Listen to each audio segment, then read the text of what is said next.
This week, on the 4th edition of Tutvid Issues, I'm going to tackle the issue of giving and receiving criticism in photography and graphic design, and I'll also tell you why my lack of humility made me drop a wedding cake down a hill in front of the bride and groom's entire family, yes, but then how I learned so much from that.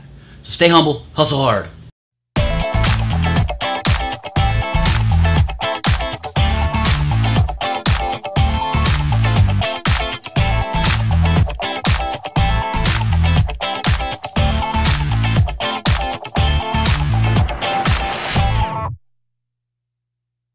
We know that you're an incredible designer, maybe one of the best ever, and you love you some you, but your overconfidence really makes you seem like a jerk. See, I think that one of the best ways to gain the respect of others and build a personal brand online is to be both humble and courteous in giving and receiving criticism. You gotta know how to give it, and you gotta know how to take it.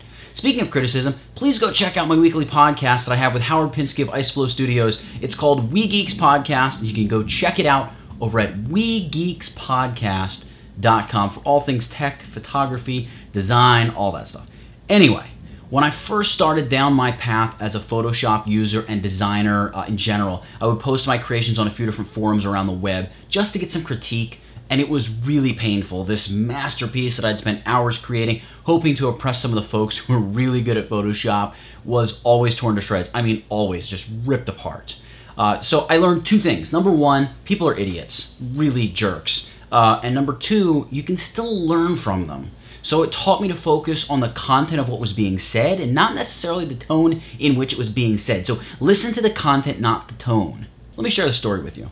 I was probably 14 or 15 years old the first time I remember getting a real dose of personal pride crushing reality. When I decided that I wanted to decorate cakes for a living, I went all in. I got the kits, the books, everything, and I would bake at least one cake a week for quite some time. And finally, I landed my first wedding. It was my first wedding cake. It was a big deal. They wanted this 3-tiered cheesecake with a strawberry glaze on top. I'd even figured out a way to make the cake appear as if each tier was sort of floating above the one below it. I thought it was pretty cool, and I thought I was pretty cool, you know, for doing it. So then the day of the wedding came. It was a rainy, dreary, miserable day. The reception was down by a river, or I had to get down there to this tent to deliver the cake. I had to get down this 30-foot tall hill. So there I was, this, you know, fresh-faced 14-year-old dressed up, you know, with my tie and my dress shoes, the whole 9 yards.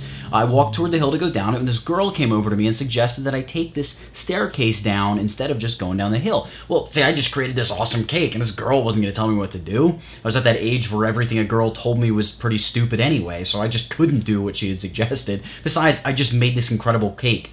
I knew what I was doing. So I stepped over the hill onto the wet grass, and just boom, my feet flew out from underneath me, and I slid down the hill faster than a...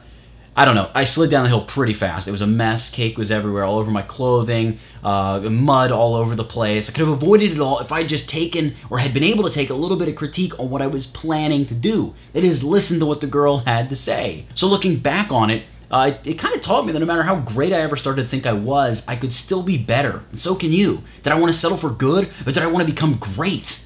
Greatness requires some kind of humility. So whether it's someone critiquing my old logo design work, I mean, look at that work. That is awful.